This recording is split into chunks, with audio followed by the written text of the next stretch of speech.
Alright, magandang araw po sa inyong lahat mga kababayan, Batang Maynila to, ito po, si Vice President Sara Duterte. Yung kampo po niya ay naghain ng second legal challenge versus the impeachment complaint laban sa kanya. Ito mga kababayan, no?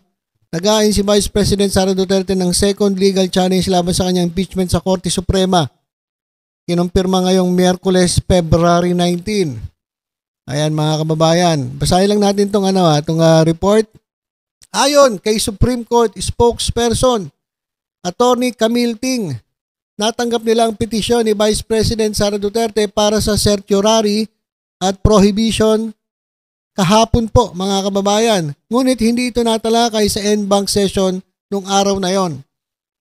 Ano ba yung petisyon na yan? Question ni Duterte ang validity at constitutionality ng ika-4 na impeachment complaint na isinulong ng House of Representatives. Actually, 3 po yung nauna.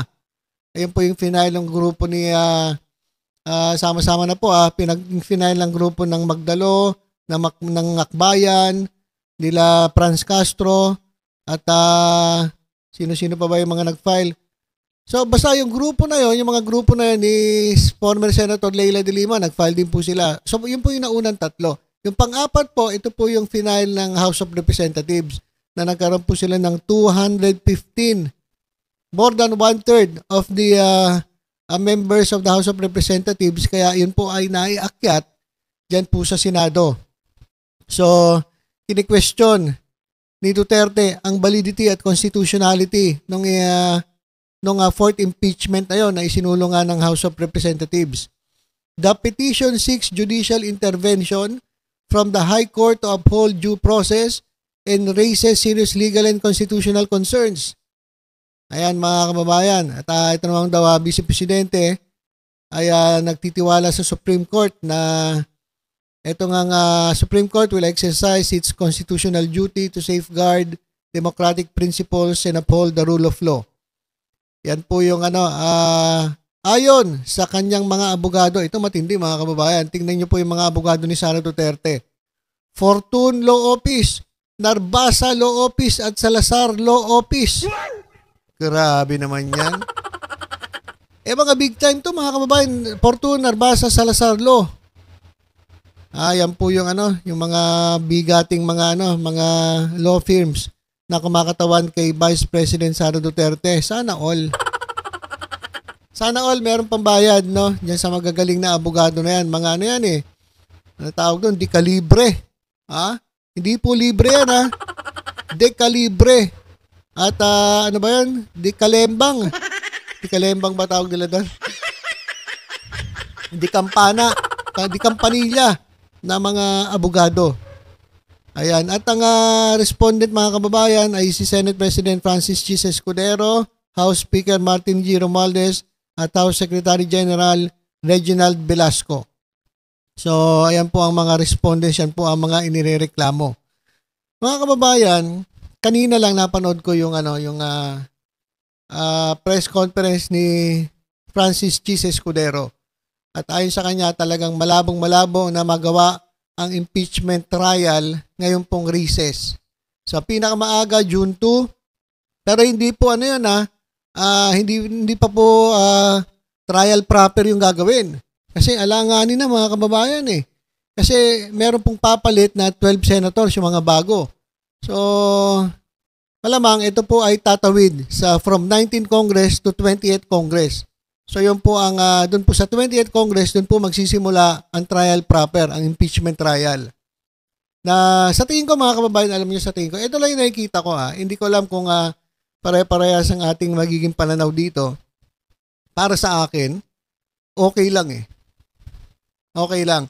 Kasi, kung mamadaliin ninyo yung impeachment, at magko-convene ngayon, baka mabitin sa oras. At kapag nag-convene ang Senate as impeachment court, nang maaga ay kikwestyunin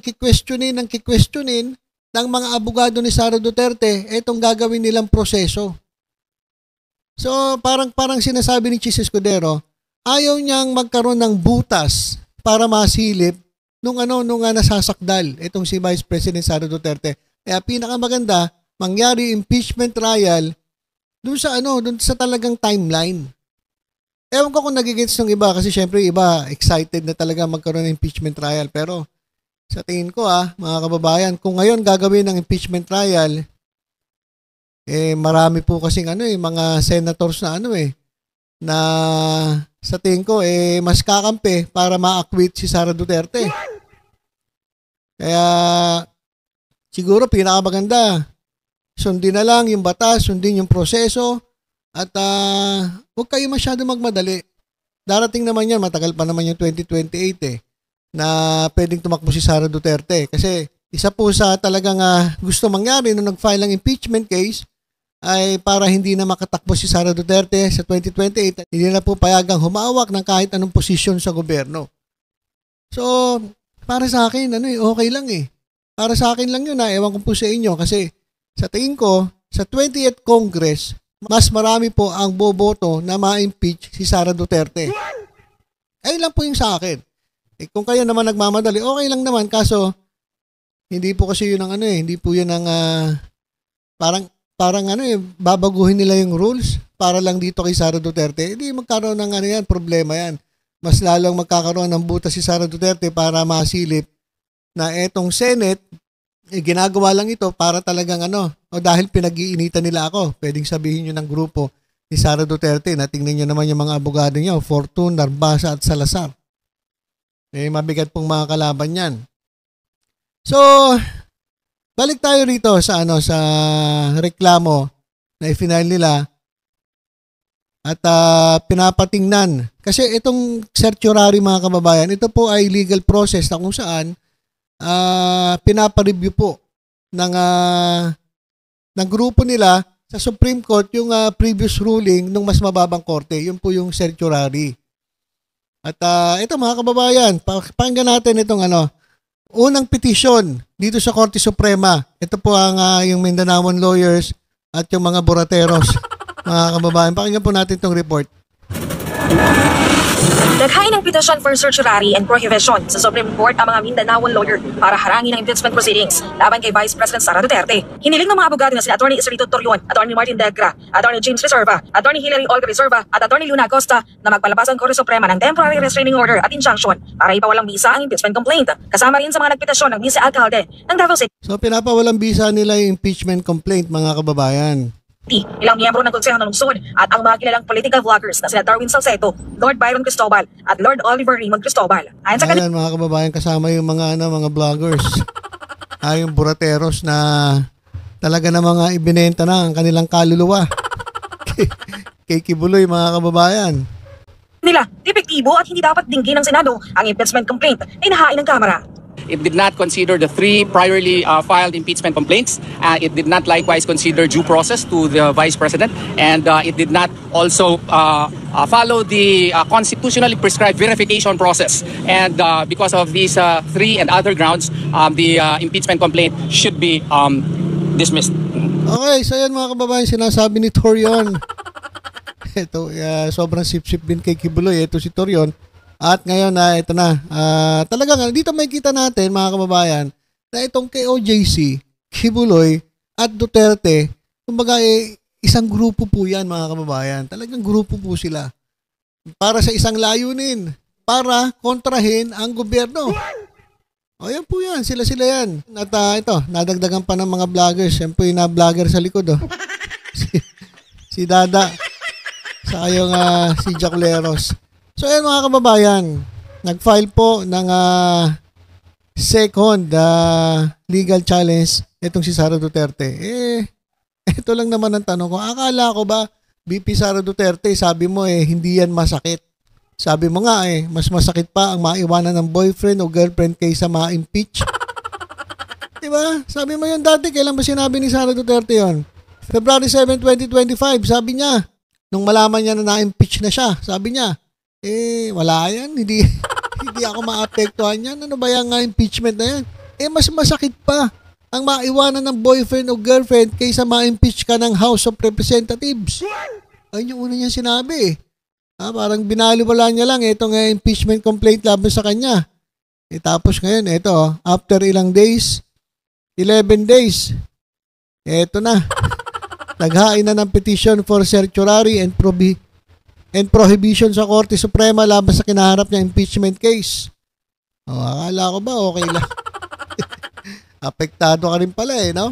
Kala natin ayabang-yabang. Sabi pa niya wala yan, hindi ko pa masinin yan. Hindi ako apektado dyan, hindi ako bothered.